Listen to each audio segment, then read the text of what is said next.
Hello, friends! Welcome to my YouTube channel, Attorney E. Immigration Lawyer. Pati na rin po ang aking Facebook page, Attorney E. Immigration Lawyer. Today's episode po, we're gonna talk about the Visa Bulletin for October of 2024. Ayan. So pag-uusapan po natin itong um, family preference categories at kung ang priority date nyo ay nandun na sa ating visa bulletin chart. Okay?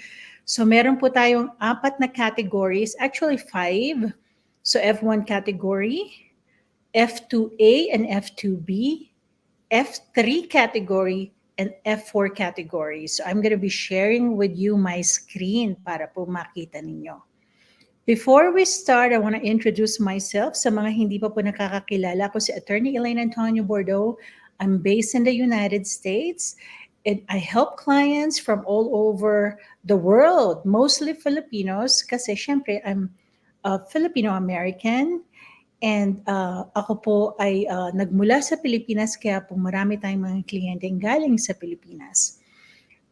If you want to schedule a consultation with me, mag-email po kayo eb@eboardlaw.com or mag-text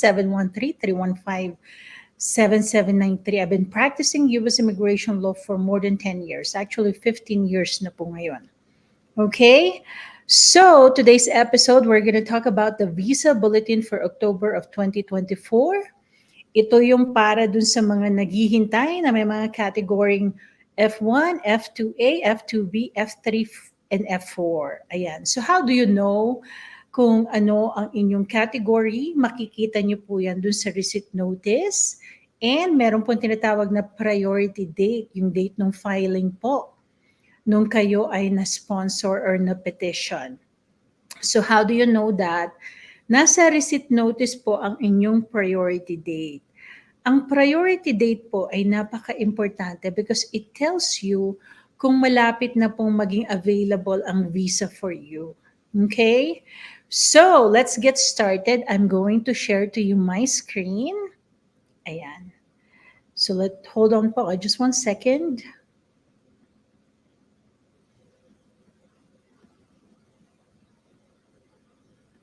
Okay, let's go on here. Ayan. Okay. And we're going to go over the Visa Bulletin of October 2024. I'm sharing to you my screen right now. Okay, so let's see. Ayan. Okay, so sa left part ng screen, you can see nandun yung mga iba't ibang categories. Okay, so and then dun sa extreme right naman, you can see the Philippines. Okay, so doon lang po tayo magfo-focus. All right, so let's get started, huh? Okay, so for F1 category, ay ang priority date na po ay April 22, 2015. So kung ang inyong priority date ay on or before, you should be receiving notice from the National Visa Center. Okay? So on or before April 22, 2015 for F1 category. F2A category naman, ito yung ang petitioner ay permanent residents and spouse and children below 21 years old, July 15, 2024.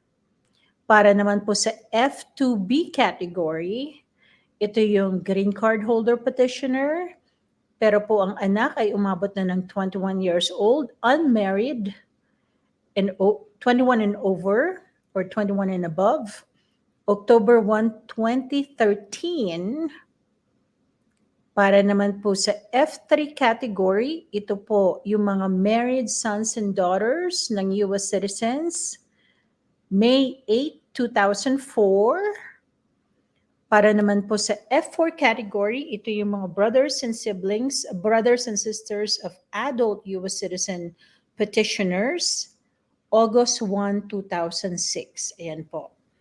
So F1, F2A, F2B, F3, F4, F1, on or before April 22, 2015, F2A on or before July 15, 2024, F2B on or before October 1, 2013, F3 category, on or before May 8, 2004.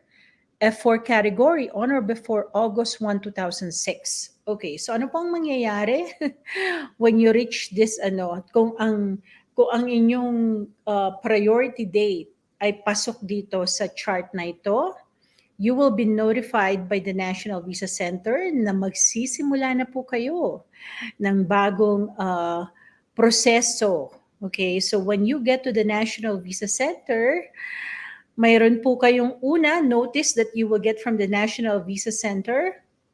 Meron kayong babayaran to move forward, yung affidavit of support, tsaka immigrant visa fee. Ayan. So, before you can move forward, before you can upload your documents, kailangan pong bayaran yung mga fees na yon. And you can pay online. Ayan. So, wait for the notification from the National Visa Center. Kung hindi pa po kayo ma-notify at medyo may katagalan ng yung paghihintay, and of course, if you're represented by a lawyer, contact your attorney and sila po ang magko-contact sa National Visa Center. Kung wala naman kayong abogado, you can notify the National Visa Center that your priority date ay current na. And then they will send you invoices. You have to pay the 2 invoices online, yung affidavit of support tsaka immigrant visa fee. After that, bigyan nyo lang siya ng time, maybe a couple of days, and then you can start uploading documents. So when you get to the National Visa Center part, meron pong 2 major documents that you need to submit. Yung affidavit of support, and then kailangan pong mag-submit ng immigrant visa application yung applicant. Okay? And then, i-review ng National Visa Center ang yung mga documents. Kung magiging tinatawag na documentarily qualified na kayo, ay pwede na po itong ipadala sa embassy and then you will be scheduled for interview. Okay? So yan po ang proseso ng National Visa Center. Now, if you want to schedule a consultation with me, mag-text kayo 713-315-7793 or mag-email eb@eborlaw.com, and I do Zoom consultation po. Ayan, till next time po. Salamat.